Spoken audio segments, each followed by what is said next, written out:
Welcome to Scandal Water, where the tea is hot and the conversation lively. Your hosts, Candy And Ashley will discuss a peculiar story somehow related to the entertainment industry. This podcast might not change the world, but it just might satisfy your thirst for an intriguing tale. Oh, it's that time of day. Tune in and hear what the ladies say. It's time to bend your ear when the silver screen appears. Stories about the stage and screen and everything in between. So come on and join the fun. The curtain opens in 3, 2, 1. Stories in Scandal Water, it's where you need to be. Stories in Scandal Water, let's pour you a cup of tea. Hello, Ashley. Hello. You know, I think I've brought this up many times, but driving to your house, I always have some nice think time because it's a little bit of a drive. And this morning, driving in, I was thinking to myself, okay, so for it being the tail end of September, I don't necessarily love this weather right now. I know. But remembering that this particular episode does is fit actually really the well. first one for November, Yeah. I was like, this is perfect. It is like, really it is really perfect. setting the mood because it was kind of foggy and chilly and drizzly. I'm like, okay, November. We got it. Here we are. November in Kentucky. Speaking of being the first episode for November, we have a very fun theme for this month. Yeah, we wanted to make it a little lighter. We had a little heavy October. Yes. And kind of a sad September about everybody's breaking up. So That's right. we decided to make it a little lighter. So we're bringing you a few of our favorite things That's this month. right. And Ashley is actually the one who is bringing the topic to the table for this episode, but we're not gonna go there just yet. She's gonna tell us why she chose it in a moment. But I thought I would start with one of those questions first. Okay. I looked up the top 10 most watched TV series finales, and I looked across several sources actually. They all agreed, which was nice. I know you know one of the answers because it Yes. is your topic. Right? Right? But I thought you might like to take a stab at guessing some of the others. And you can guess that one too. You can I didn't want to be the one to name it. I'm going to let you name it. Oh, okay. Well, I know that the one we're speaking of, the record was held until MASH's final episode. So that's what broke the record for this one. Cheers. I'm going to guess Cheers. Yep. I That still was number 2, by the way. Oh, really? I remember that one. I watched Yeah, that Cheers one. is number 2. You said MASH. That was number MASH. 1. It is number 1. That makes a lot of sense. Gosh, I think it would be stuff from the 80s and 90s. Was Friends on that list? Friends was number 5.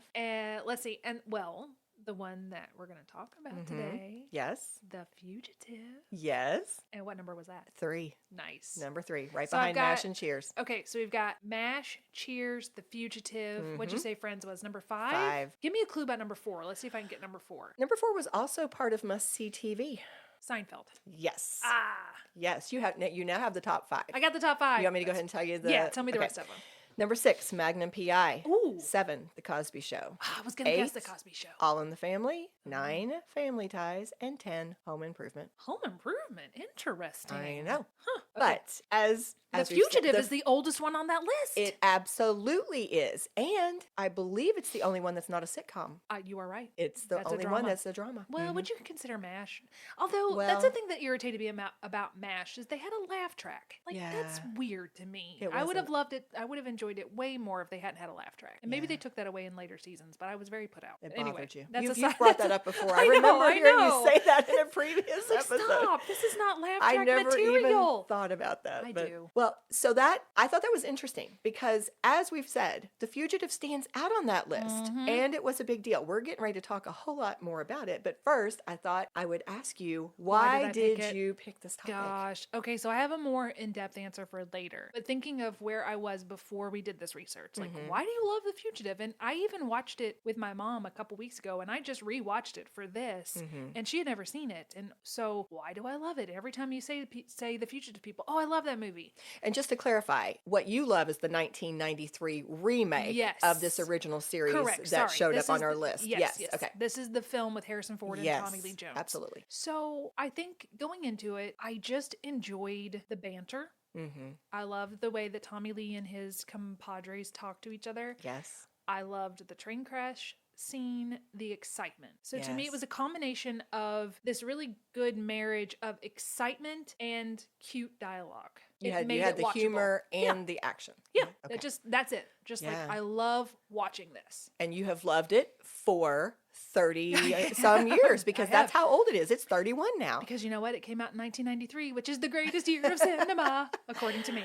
That is a big year. It It is a comes big up year. all the It does, time. It's it crazy. does. Well, because it is based on that classic TV Mhm. series, I thought I would start Start us with a with little that. history with that. Yeah, I because- don't know anything about that. Well, I didn't either. And now I am totally sucked into it because it's fascinating. So here's the thing. I found this summary from MovieWeb Uh-huh. and I thought it gave a nice little overview of this series. So let me read this to you. David Jansen headlined the thrilling 1960s crime drama series, The Fugitive, appearing as Dr. Richard Kimble, a man who is wrongly convicted of his wife's murder and is forced to go on the run in an effort to track down her real killer. Kimble is not only pursued by the relentless police lieutenant Philip Gerard, but also battles it out against the dangerous figure known as the One-Armed Man. And then MovieWeb goes on to offer a little commentary. Audiences eagerly waited 4 seasons to discover who truly killed Kimble's wife, watching in awe as the menacing man tumbled to his death and the good doctor was finally given his life back. The Fugitive is one of the most influential television series of all time and has inspired series ranging from The Incredible Hulk to Monk. The Fugitive went on to spawn the Harrison Ford-led 1993 remake and multiple short-lived spin-offs. The final episode aired on August 29th, 1967 and drew in 78 million viewers. That's incredible. Yeah, I love that little summary. I thought, boy, there's a lot there. At first, when you said inspired Monk, I thought, how? But then Monk's overarching theme was he was trying to find the person that had killed his wife. There you go. Yeah. There you go. So he had a weekly thing that he was dealing with, but the overarching storyline was he was trying to find out. I think I'm right. If I'm wrong, somebody tell me, but I think it was trying to figure out who killed his wife. And here's where I had a little surprise as I What? started researching. Because You got Harrison Ford on the phone, do you? Got a clip from my buddy Harrison? Bringing him on. Bring him on in. And Harrison, how are you?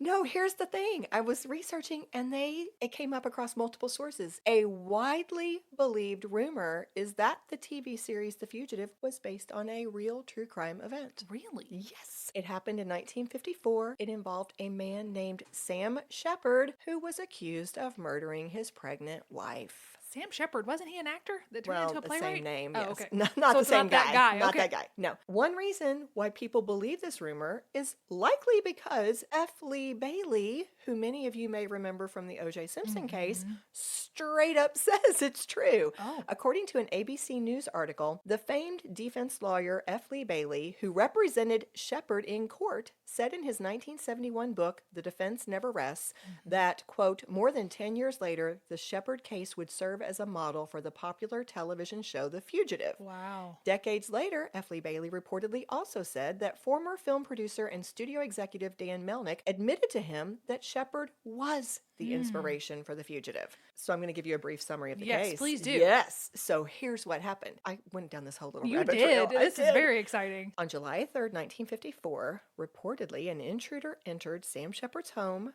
knocked him unconscious, and killed his wife, Marilyn. Sam Shepard, who was an osteopathic physician, was arrested and charged with Marilyn Shepard's murder. Now, Sam claimed that a bushy-haired man knocked him out, and then he's the one who killed his wife. But a jury convicted Sam of second-degree murder, although they did not give him the death penalty, which was on the table. So this made headlines everywhere. It was very sensational across the country. He was, as we've said, he was sentenced to life in prison, which he started to serve at the Ohio State Penitentiary. Now, it was in 1963 that the TV series The Fugitive started to air. And it was the following year, in 1964, that the U.S. Supreme Court ruled that Sam Shepard had not received a fair trial, citing, quote, inherently prejudicial publicity which saturated the community, thus preventing jurors from staying impartial.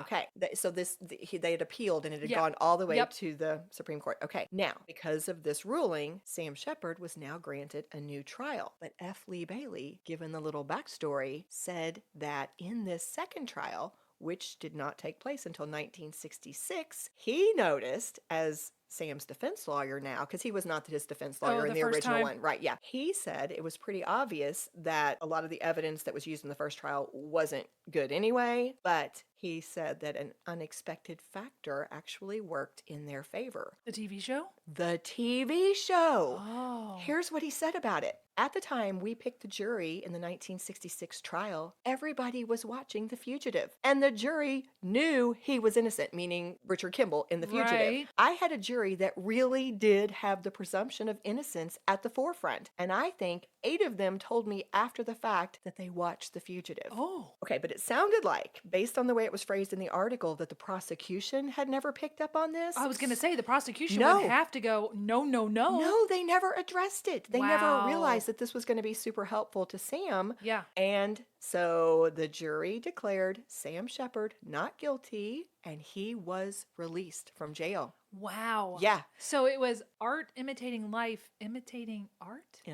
Yes. Now, the sad part was he actually only ended up living about 4 more years. He died of liver cancer when he was 46 years old. Oh. But here's the lawyer saying this. I mean, they're But definitely. I wonder if they ever did find the bushy-haired man. I guess not, because we didn't hear about that. But No, I know. I didn't see that. Of course, I then didn't the research it bushy-haired either. man would also take the place of the one-armed man for us. in The Exactly. Fugitive. Gotcha. Exactly. Now, to be fair, on the flip side, Roy Huggins, the creator of the Fugitive television series, told the Los Angeles Times in a 1993 interview, quote, "I suppose connecting Kimble to Shepard makes a more sensational story. I wouldn't care as much, except that's not the way The Fugitive happened. The news reports are in reckless disregard of the truth." So they always denied it. They always said, nope, that's not the inspiration for The Okay. Fugitive. Now, coming back, Yes. F. Lee Bailey speculated that the reason why these people denied it was because they didn't want lawsuits. Right. Right. They didn't want to go there. Plus, it also makes your story seem more original if you're like, no, we came didn't up with this. copy. We didn't copy. David Toohey, the screenwriter, one of the screenwriters for the 1993 version of The Fugitive, he weighed in on this at some point. He also suspected that the creator, Roy Huggins, may have denied that it was inspired by Sam Shepard's case because of legalities. He went on to say, because the show came out so soon after Marilyn Shepard's murder and the appeals were still going on, a good chunk of that time, it also may be that they wanted to avoid affecting the outcome of Sam's case in some Very way. true. Yeah, Very not just true. the lawsuit issue, but that. I thought that all was fascinating. It I is. totally went down that little rabbit trail. To give you a sense of just how long ago this was, think about this. Yeah. It first aired 61 years ago during a time when there were only 3 channels. You Yeah. had CBS, Yeah. you had NBC, and you had ABC, Yeah. and that's what you had to watch. And it said in one of these sources, you usually only had 1 TV set per household. Yeah. So So- we're all watching it. We're all watching it, which is another reason why some of these shows did rank so highly as most watched because of the circumstances. You didn't have streaming and cable and all the things. Here's another interesting point. The final season of The Fugitive was the only one in color. That's how long ago this was. Ooh. Now, I've not seen any of the episodes. I did not have time to track that down, but here's what appears to be a common formula across the different episodes. As Richard Kimble worked to avoid capture and find the real murderer of his wife, he would travel to all these different states, and while in this state, in this new place, he would often take some menial job and then somehow risk his own well-being in order to help someone else. And this was this ongoing theme. He was such a man of high moral character. He was so willing to help others that he would risk his own safety, his own well-being. And then, of course, when we got to the finale, he did actually solve it and defeat the murderer. On IMDb, this was just a fun little note, it shared that many people would comment on the great special effects, especially in particular to making the one-armed man appear to be missing that limb. But in all actuality, that actor, Bill Raich, had lost his arm in World War II. Yeah. You might as well just hire someone. Yeah, he had served in the U.S. Merchant Marines, where he was badly wounded in early 1945, fighting a shipboard fire in which he was so badly burned that he lost his right arm. That's sad. Yeah. My favorite IMDb trivia note Yes. is this one. The life of fugitive Dr. Richard Kimble had not been an easy one. Over the 4 years and 120 episodes that he was on the run, he had been blinded by an explosion, run down by a car, knocked unconscious 10 times, and stabbed 4 times. He had survived 30 fights, 3 concussions, 8 gunshot wounds, 4 in the arms, 4 in the legs, acute cases of amnesia and pneumonia, and the affections of numberless sympathetic but entirely untrustworthy ladies. Amnesia. He doesn't even know that he's on the run. I know. So all of that brings us now to the 1993 remake. Yes. Yes. So before we start talking about that, what are some of your memories or impressions of seeing it the first time? Oh, I'm going to assume that I saw it shortly after it came out. So I'd have been about 13 years old, and it just bowled me over. It was so exciting. And like I said, it was so clever. And of course, Harrison Ford was the biggest movie star in the entire world. Yeah. And he was so kind. And I don't know. It was just incredible. Yeah. To me, it was just incredible. Yeah. And I mean, it's funny because I will say, when you said this was one of your favorite things, I was kind of like, oh, really? Because I remember seeing the movie. I asked Kirk if I was accurate in this. For some reason, I think I saw it at the drive-in because we have this lovely little drive-in in Indiana. I grew up, many years. I've told you this, in Indiana. And I think this drive-in has operated for decades. I don't believe it's ever closed.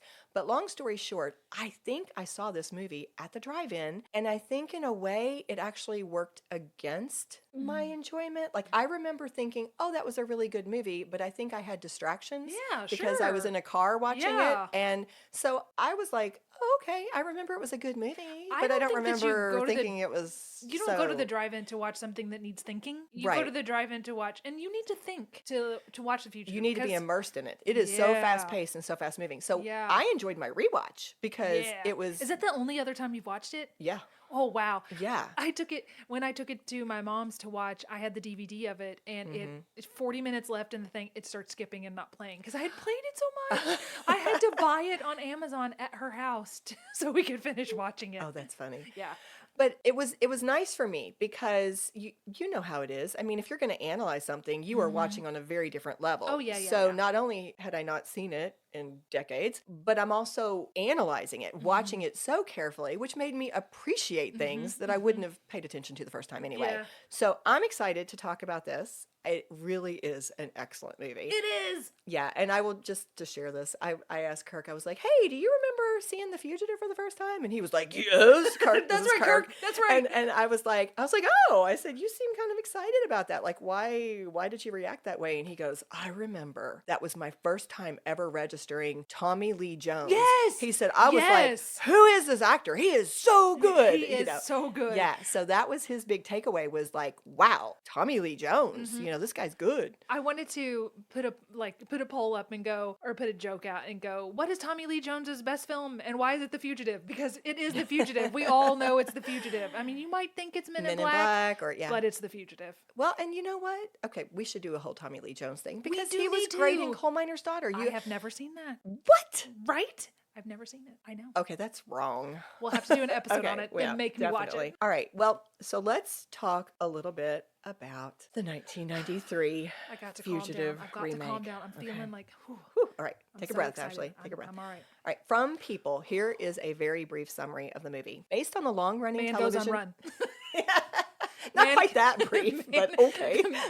Based on the long-running television series from the 60s, The Fugitive stars Ford as a doctor falsely accused of murder and Tommy Lee Jones as the U.S. Marshal who is tasked with bringing him in. Upon its release in 1993, the thriller enthralled audiences and was a smash hit at the box office records. The film received a total of 7 Oscar nominations, including for Best Picture, and won the Oscar for Best Actor in a Supporting Role for Jones. Yes.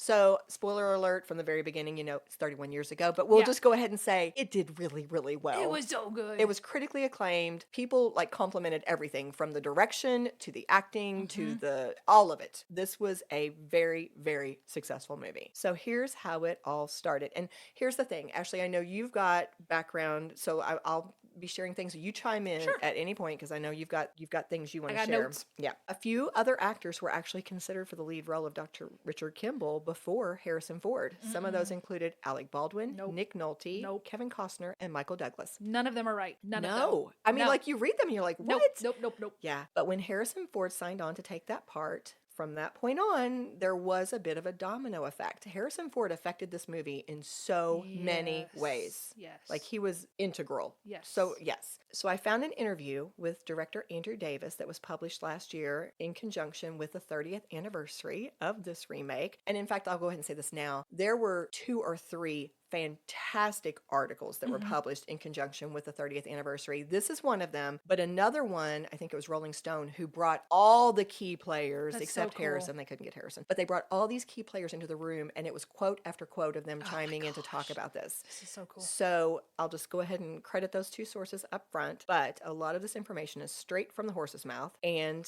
why don't you tell them about the video you found? Because I think that's going to come up too. So I'm not sure how to say the title of this. Candy and I decided the making of The Fugitive was a asterisk show. I will put the link, but there was a lot of stuff, and I think they kind of condensed what you're getting ready to say.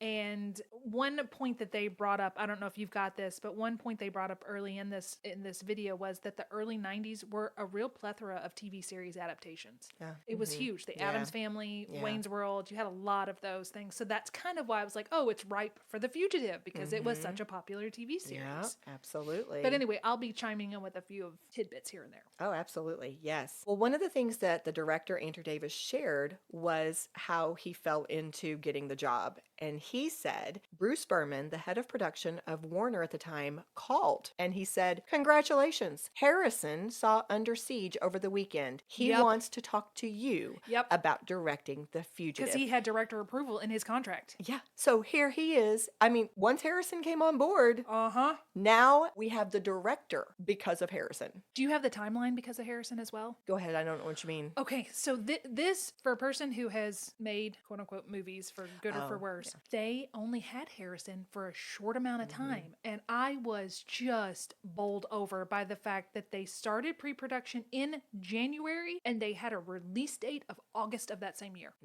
Yeah. That is incredible to me. Yeah, it's crazy. Start in January. They started filming in February, pre-production in January. We're releasing in August. It affected Come so what much. may. Yeah. Ooh. Well, and there were so many, and I know we're both going to come in on this, but there's so many issues they faced along the way. Yes. Back to Andrew, though. Once he agreed to direct, other things then, dominoes, started falling. But I will just say, he ended up getting so much praise for his direction. In fact, one source compared him to Alfred Hitchcock. It was amazing. Yeah. But he came in with concerns about the script. In fact, he said, it didn't make any sense to me. So I went into this meeting and Harrison said, we'll figure out how to fix it. Okay, Harrison. So a key part of the storyline, obviously, is that Dr. Richard Kimble has been framed for murdering his wife. But his concern was the script did not seem to contain a logical motive for someone doing that. So Andrew was the one. He went to his sister, who was a nurse, and he asked, what could a doctor get in a lot of trouble for? You know, and she was the one who helped them come up with the idea that Dr. Kimble would speak out against some new Provasic. miracle drug Provasic. that was being pushed. And then in this interview with that Rolling Stone did, where they put a lot of people, you know, in the room together, that article pointed out that several screenwriters actually worked on this script at different times over the 80s and 90s, because this project was in the works for a long time before we even got Harrison on board. Only 2, I believe, actually ended up getting credit on the finished product. The first was, we've already mentioned him, David Toohey, who has commented several times across many sources that one of his very strong inspirations for writing The Fugitive was Les Miserables. Yes. Yeah. I thought that was really interesting. Yeah. You had one of the biggest parallels, right? The innocent man, Yeah. wrongfully accused, being chased. pursued. Yes, absolutely. To think about what he brought, what Toohey brought to the table, here's a quote from that Rolling Stone article. To prepare, Toohey watched about 60 episodes of the original Fugitive series. Nice. He wrote a screenplay where Kimble travels across the country while attempting to prove his innocence. And although much of his work didn't make it onto the screen, it was his idea to turn a simple train derailment, as seen on the 60s television show, into a violent shootout on a prison bus that crashes and collides with an oncoming locomotive. That was so exciting. That was so good. He also wrote several of the other set pieces that found their way into the movie, largely intact, like Kimble visiting a one-armed man in prison and nearly getting caught by Gerard. He also had the idea of Kimble jumping off a waterfall to escape Gerard, but went way bigger than the shooting script by placing it at Niagara Falls. The man did a Peter Pan right off this dam right here.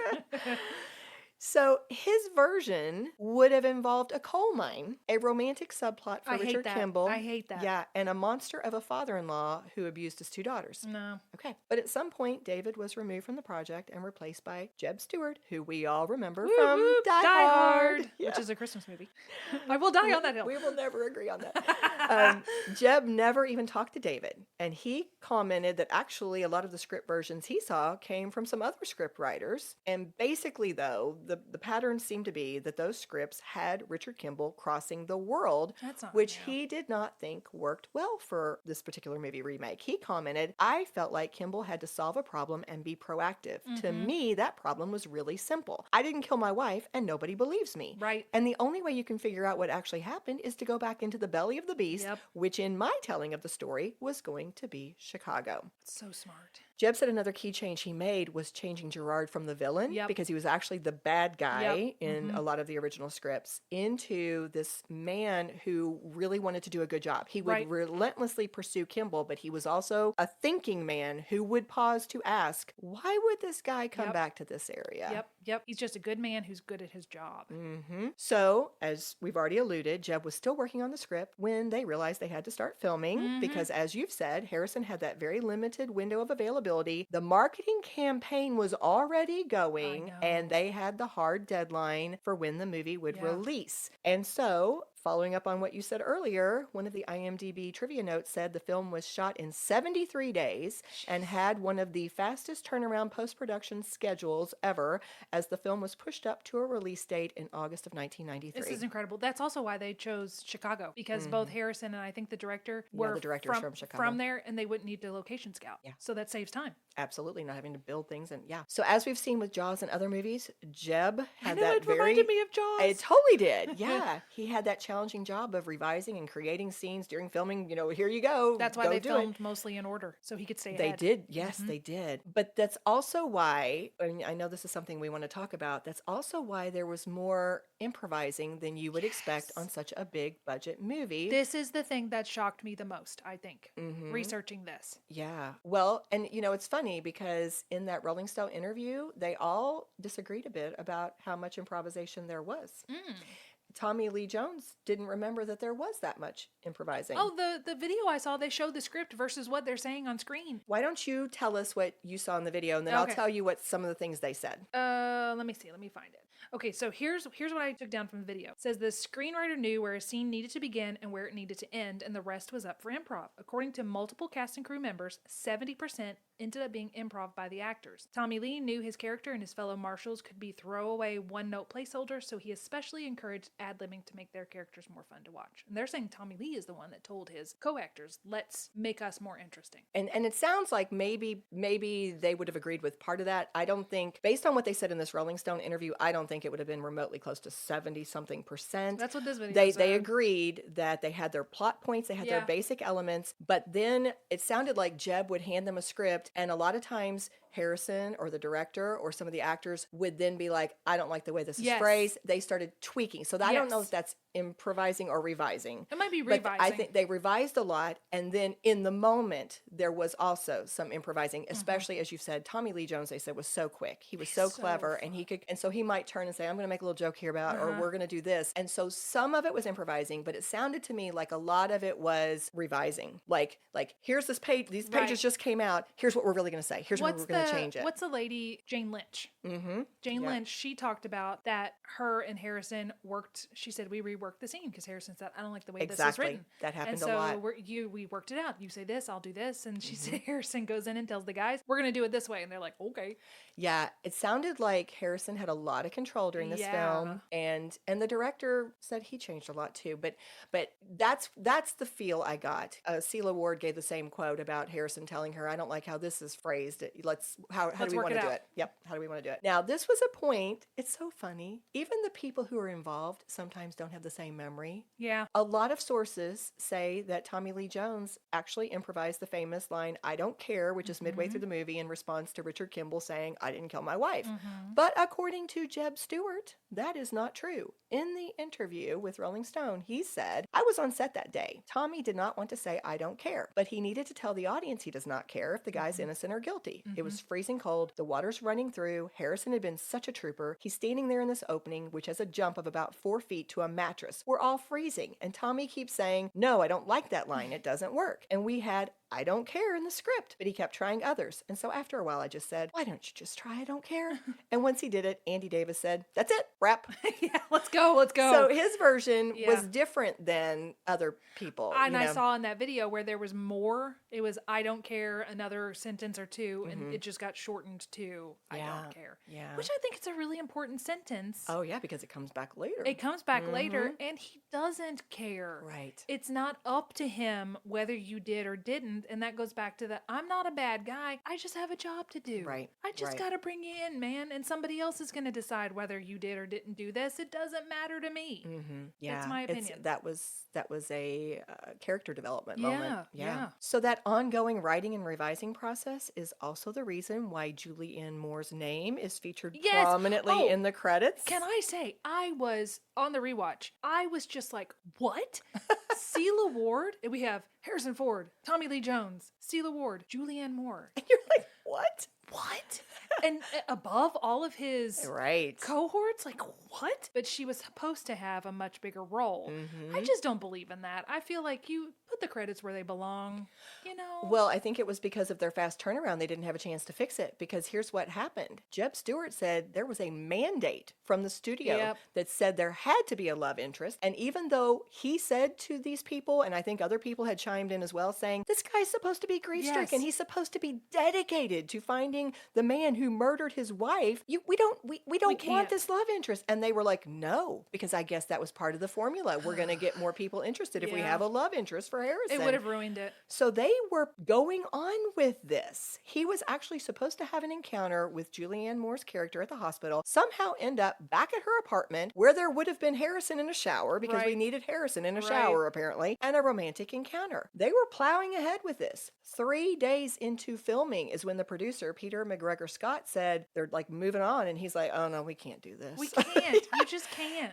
And they were like, we know. And so they cut all that, which meant they had to go tell Julianne Moore, sorry, you just went from a really big, important part opposite Harrison Ford Yeah. to a few seconds in this movie. And I don't know if it was a conscious decision to leave her there or if it kind of got missed because of the fast turnaround. I don't think it got missed. I think it was maybe a consolation prize. You think so? Yeah, I Because- think so. Or they paid her because if they hired her, maybe they had to pay her anyway. I have we have no clue. We're just guessing, but she'll be fine. She's an Oscar winner later. She'll be okay. Yeah, and actually, I didn't write this down, but I'm pretty sure I saw some little note that said Steven Spielberg saw her in that, and that's part Lost of the World. Yep. Yeah. See, she's fine. It'll be okay, Julia. It worked out all right. You'll be all right. So that brings me to casting, and I'm going to tell you, for sake of time, I only have notes on a couple of the main characters, That's so fine. you chime in if you want to talk about anybody else. So Harrison Ford, as we've already said, was already on board, and reflecting on how perfect he was for that role, casting director Kathy Sandrick said, Harrison is a thinking man's action hero. He is immediately credible. You trust him. You believe him. You care about him. Yeah, absolutely. Harrison also has such a profound depth of character that just radiates from him. He's that stoic, silent, dogged hero. He is. That's perfect. Agree. Yeah. No I was notes. like, yes. Check. And then director Andrew Davis was the one who brought Tommy Lee Jones into the project after having worked with him on Under Siege. He said that Tommy Lee Jones was in the movie more than Steven Seagal. I knew he'd be perfect. He said, though, that initially Harrison was gun-shy about bringing Tommy Lee Jones in because he thought Tommy Lee was too powerful and would take Oh. over the He movie. kind of does. Well, here's what Andrew Davis says. And he was right because Yeah. he won the Academy Award. Yeah. But then Harrison afterwards said the joy of working on the movie was working with Tommy Lee Jones, Absolutely. even though they only had 2 scenes together. I thought, isn't Yes. that, I love that. I love it too. That's awesome. So there were so many other strong actors in this film. We've mentioned a few already. Celia Ward, she played the wife. Richard Jordan was cast as actually, this is sad. I'm glad you're saying yeah, this. Yeah. This is a sad note. He was actually the man cast to play the villain, Dr. Charles Nichols. But what happened was he had filmed several of his scenes and then tragically was diagnosed with a fatal brain tumor before they had filmed the climax at the hotel.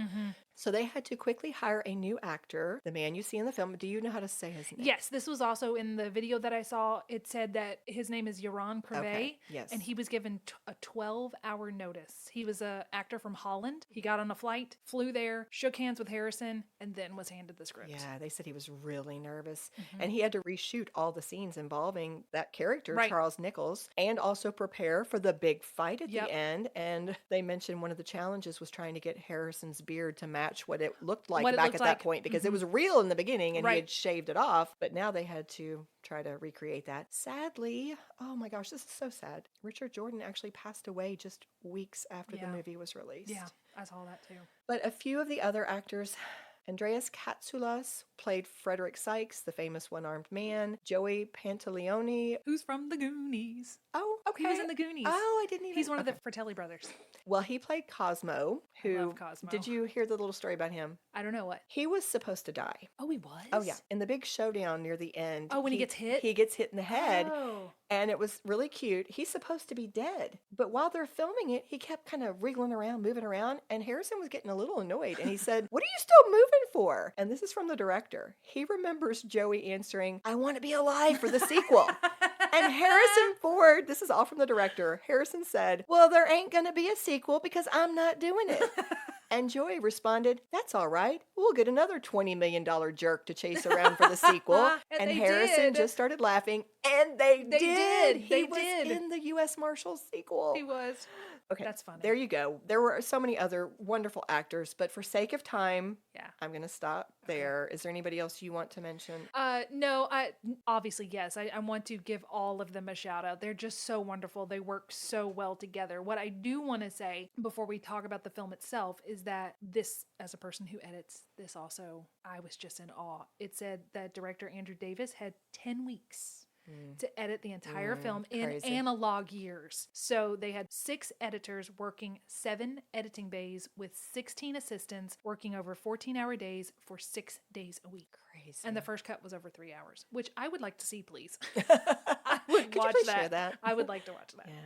Oh, one last note. This is just sweet. This is from IMDb. If you will remember, David Jansen played Richard Kimble in that 1960s TV series. His mom was an extra in the 1993 remake. Bernice Jansen is an extra in the courtroom scene. They said that you can spot her behind Harrison Ford's head when they play the 911 call, and when he's declared guilty, they said she's the one whispering to another woman. Oh, that's sweet. Oh goodness, Ashley, I am noticing the time. How long has this episode gone so far? Well, we've been talking for about 45 minutes now. 45 minutes. Yeah. So this could be a great two-parter. It could Do you be. think? Let's end on a cliffhanger.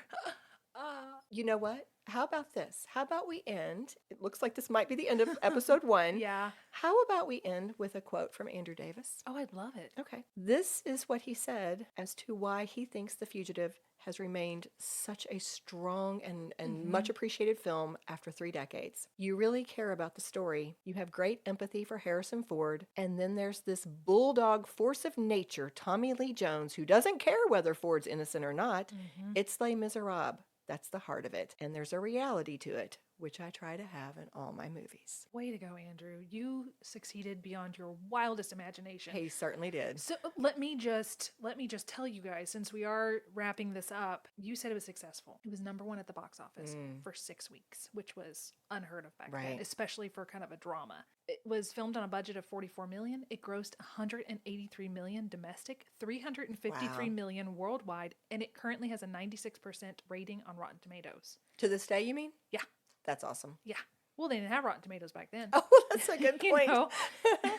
As you said, nominated for 7 Academy Awards, including the editors. Shout out to you editors. I edit. I take off my hat to you. This was incredible. This was an incredible film. Okay. Well, then let's end part 1 with a shout out to the editors. Let's do it. Yeah. Cheers to you guys. Cheers. If you love what we do, please rate and review our show. Or you can become a supporter by making a donation through buymeacoffee.com/scandalwaterpod. Whether a single gift or a recurring monthly donation, it would go a long way towards supporting our work and allowing us to keep the tea brewing. At our website, www.scandalwaterpodcast.com, you can submit questions or your own story ideas, access our sources and show notes, see the merch we offer for sale, and more. You can join the Scandal Water community through our Scandal Water Podcast Facebook page or follow us on Instagram or TikTok at Scandal Water Podcast. This episode was executive produced by Candy Thomas, that's me, and Ashley Raymer Brown. That's me. It was researched and written by Candy Thomas and edited by Ashley Raymer Brown. A special thank you to Josh Martin, who wrote, composed, and performed the Scandal Water theme and other music, Matt C. Adams, who created the artwork, and Joshua Reith, who designed our website and provides ongoing technical support. As a reminder, this podcast is purely for entertainment purposes. The thoughts and opinions of the host during each episode of Scandal Water are their own and do not reflect the opinions of any future guests, advertisers, or clearly professional psychologists. Thanks for listening.